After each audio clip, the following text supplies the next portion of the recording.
Hey, welcome to my channel. My name is Jessie and today I am filming my October wrap-up. October was actually a pretty good reading month for me. Everything was 3, 4, and 5 stars, so I'm really happy with that. I didn't read quite as many books as I wanted to. There were 3 books that I had wanted to finish over Halloween weekend, but I had ended up procrastinating on an assignment, and it was a big assignment, so instead of spending my weekend reading and having fun, I spent my weekend having a little fun and doing a bunch of homework. Anyways, though, I'm going to talk about the books in order from favorites to least favorites, similarly to how I did in my September wrap-up. But before I get started with talking about my favorite books, I just wanted to remind you to please like this video and subscribe to my channel to make finding my content just a little bit easier on yourself. My favorite book I read in October and a 5-star read was A Lesson in Vengeance by Victoria Lee. This book follows Felicity. She is a student at a private girls' school. It's an elite prep school kind of an art school maybe. Felicity is having to repeat her senior year because last year her best friend died, and so she is back at the school, and she ended up leaving school early because there were a lot of issues surrounding her death. She meets this new girl who's moved into their house, their like schoolhouse dorm area where they live. And this girl's name is Ellis. She is already a published author at the age of 17 and she's working on her second novel. And she enlists Felicity's help to study the witches that a lot of the school lore is based on. I had such a good time with this book. I had so much fun with it. It was so interesting. I was never quite sure what was going to happen because you spend so much of the book questioning, Felicity's mental health and, did Felicity kill her friend or what all happened? You spend the whole book, trying to determine if Ellis is a good person or not, because there are so many times where it seems like she really and truly adores Felicity and is really good friends with her, but at the same time, it also at times feels like there's these vibes Ellis gives off and you can't decide what's going on and how it's going to end. And I really don't know how to talk about this book a whole lot. Plus I have a reading vlog with this book that should be up hopefully before this video. I actually really enjoyed this book. I loved it so much. It was a 5-star rating and I put it as my favorite book for October. My second favorite book for October was The Ivies by Alexa Dunn, and this is another kind of dark academia, not all girls, but like another private school, prep school for Ivy League colleges. In this particular situation, we're following the main character, and I can't really remember her name, and I tried looking it up real fast. It wasn't on the summary, or I missed it if I did, because I'm looking without my glasses. But anyways, we're following this main character. She is a scholarship school at this private school. She has a little friend group called the Ivies. They are all striving to get into a particular Ivy League school separate from each other. And they're also still applying to different schools. That way they can compete with their other classmates, but they don't have to compete against each other. But then on early enrollment or admission day, you find out that 3 of the girls all end up applying to the same school, and 2 of them got in, and one of them ends up dead. Follow the main character who tries to kind of take on an amateur detective role to find out, how the main character died, or not how the main character, how her friend died. She finds out a lot of secrets about her friends, a lot of secrets about some other people at the school, and it was just another really good book. I think my favorite part, which this might sound a little silly, but my favorite part at the end was finding out the motive for the character's death, because the motive was so out there, but it also vaguely made sense for this particular story. Like, I don't think it was necessarily a good motive, but I think that's why it works, because, when you find out who the murderer is and you find out the motive, it's just like, why? In what world does that make sense? And then you see the aftermath of, after the murderer is caught. Do they actually get in trouble? What's going to happen? What happens to the main character after all of this? Because she's the only one involved without money. And so it was just a really good time, and I had a lot of fun with it. Red, White, and Royal Blue by Casey McQuiston was another 5-star read for me. This book follows Alex and Tindery. It's mostly told from Alex's point of view, or solely told from Alex's point of view. And Alex is the first son of the first U.S. woman president. And this is like an alternate universe of 2016. Like if, those results had turned out a little bit differently. And in this book, Alex and Henry kind of start off as enemies. They slowly become friends, then they become lovers pretty quickly, but the issue really is all the backlash they might face, Alex's family is pretty supportive. He's got a good support system, but his mother's also up for re-election. So can her re-election campaign stand the scandal scandal, which really should be a scandal, of Dean the first son being gay. Whereas Henry's family, we don't know as much about them. We know a little bit about them, and we know about a few key members, but we don't know exactly who would or would not be supportive, and if that would be an issue. This is just a really fun book. It was really interesting. I enjoyed really so much Alex and Henry's support systems and friends and family, at least the ones that were supportive. I was really interested to see how this would all go. I think this book was definitely worth the hype for me. Bunny by Mona Awad is one of the 4-star reads I read in October, and I loved it as well. It was a really good book. I can't remember why it wasn't a 5-star. I'm gonna have to look at my review notes on it, if I even kept review notes, because I did a poor job with that this month.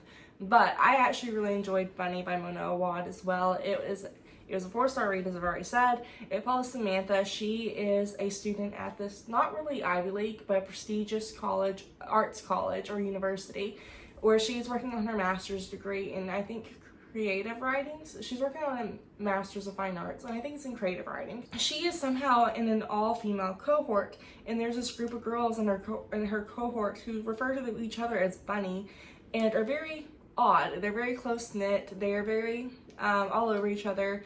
All their stories that they write for the class are hypersexual. Samantha very obviously seems to think she is better than them, but somehow she gets roped into their group. And I had a really good time with the book. It was a little weird. It was definitely probably one of the weirder books I've ever read, but I really enjoyed it. I had a really good time with it, and it was a really great book. I really don't know what to say without spoiling it. I don't really know how to talk about it because, you know, Samantha, she definitely thinks she's better than most of the other girls in her group, but she still wants to be a part of them. And so she becomes a part of them, but then things get really weird for a while. And, you know, what are the bunnies doing? There's a little bit of magical realism in it. And it's a lot, but it was good. The Death of Vivek Oji by Koike Emezi was another 4-star read for me. And this book kind of tells the story of Vivek after their death through their friends and families' stories. So at the start of the book, we know that Vivek's mom comes home to find Vivek dead and wrapped in a rug, I believe, and she doesn't know why Vivek's dead, what killed Vivek, how Vivek died, and so she is trying to piece together what happened. And at the same time, Vivek's cousin Osita is kind of reeling from the aftermath of Vivek's death. So you know they're in deep mourning, but you also know they know something about Vivek's life and death that he isn't sharing with Vivek's mom yet. And then you also kind of get these early chapters. You know, we learn about Vivek's father and his early life. We learn about Vivek's early childhood, Osita's early childhood. You learn about Vivek's friend groups. You learn about this period of time after Vivek gets home from college or drops out of college and comes back home, and Vivek is suddenly being very odd or different to their family than their families ever thought they were. And the family's trying to figure out what's wrong. They're trying to help, but everything they're doing is kind of making things worse until Vivek finds their own support system. It was really interesting. It was a really good read. It was kind of a heavy read. It's a little book, but it was a little heavy. Whenever I finished it, I was in a reading slump for a couple of days. I just didn't really want to pick up anything else just because, you know, it was a great book, but it was so much to think about. Mexican Gothic by Silvia Moreno Garcia was a 3-star read for me, and I'm kind of afraid that has more to do with my reading pace for the book, more so than the actual book. I really struggled to read this book throughout the month. It took me several weeks, and a lot of the times whenever it takes me several weeks to read a book, it ends up, I have trouble rating it anything higher than a 3-star just because it just feels like I didn't enjoy it. This book follows Noemi. She lives in, I think it's in the 50s, and she lives in Mexico City in the 1950s. She's kind of, not really a party girl, but she comes from money. I guess she'd be an heiress, a little bit of an heiress. And so she kind of goes to school, she goes to parties, she dates around a little bit, she has fun. But then her father gets a letter from her cousin Catalina, who's living in this really small town, into the family she married into, and the message was kind of disturbed. And so her father sends Noemi out to where Catalina lives to try to see what's going on, see if they need to do more to get Catalina help. And then while she's there, Noemi kind of discovers that things are really odd. That family is incredibly odd. They're kind of creepy. The house is really weird. The grandfather is disgusting, or I don't know if he's the father or the grandfather. I think he's the father to Catalina's husband. He's disgusting and creepy, and it's a bit of a mess. And you kind of follow Noemi's journey. She's not quite the most polite house guest, but again, the circumstances are really just different. There's a lot going on.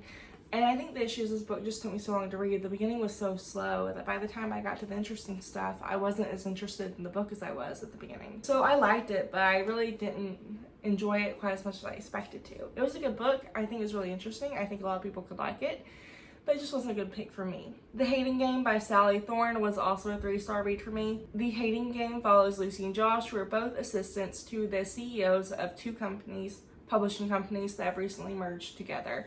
They hate each other. They spend kind of all day playing these immature little games where they are really technically flirting, but not quite, because they both hate each other. I have to say this book didn't really live up to the hype for me. I always see people loving this book. I've never really seen anyone talking like they don't like the book very much. And I liked it, but it was just a 3-star rating for me. It wasn't anywhere near as good as I expected it to be. Still wasn't a bad book. I just expected so much better based off of how everyone talks about it. But I found Lucy and Josh's games to be kind of immature. I didn't mind the predictability of it, because like I feel like, after a certain point I could figure out, what was going to happen at the end of the book. Like, I know they get together, but like how they got together, I feel like I was starting to piece those pieces together pretty quickly, which I don't mind. I think the issue I had is just I didn't like Lucy or Josh that much. They were both a little too immature in some ways, and it wasn't really fun to me. Also, I don't know, I didn't enjoy the book as much as I wanted to, and it kind of bums me out, but it's fine. My least favorite book for October is The Whisper Man by Alex North, and it was a 3-star rating, so I still liked it. I just didn't love it, and it kind of just fell to the bottom of the list because it's the one I had like the least likable feelings for. So The Whisper Man takes place where in the past there was this guy who would lure kids away and kill them, and now it's I think like 20 years in the future, and the guy who did this in the past is in prison, but someone else has started doing it again, and it's someone who knows details of the case that were never released to the public. This book, I actually almost DNF'd the book in the first third. It definitely seemed like a book where I couldn't tell if the kids in the book, like little kids, if they were gonna be harmed or not. I don't know why, but that just bugs me. Like, if you give me a YA protagonist, they can go through all kinds of stuff and I don't care. That's fine. They're the YA main character. But if the child side character / kind of main character is at risk of being hurt, I get really worried apparently, and it made me really nervous. I was never quite sure how to feel about that. And so then also on top of that, the first third of the book was really slow. I kind of struggled to read it at first, even with the audiobook. But as I kept going, the story got interesting. There was a good twist in here that I really enjoyed and I thought was really interesting and I liked. But there was so much about the story that I just wasn't a huge fan of, and I think that's more of a me issue than a particular issue with this book, but I still read it, so it's a 3-star for me. It's not a bad book, and I can see why other people would like it, but I didn't really love it. Anyways, those are all the books that I read in October. October, like I said, was a pretty good reading month for me. Definitely not perfect, but it was really good. I had a lot of 4- and 5-star books. A couple of those 4 stars, I'm trying to figure out why I didn't rate them 5 stars. Please let me know how your October reading went. Thank you so much for taking the time to watch this video, and I will talk to you later. Bye.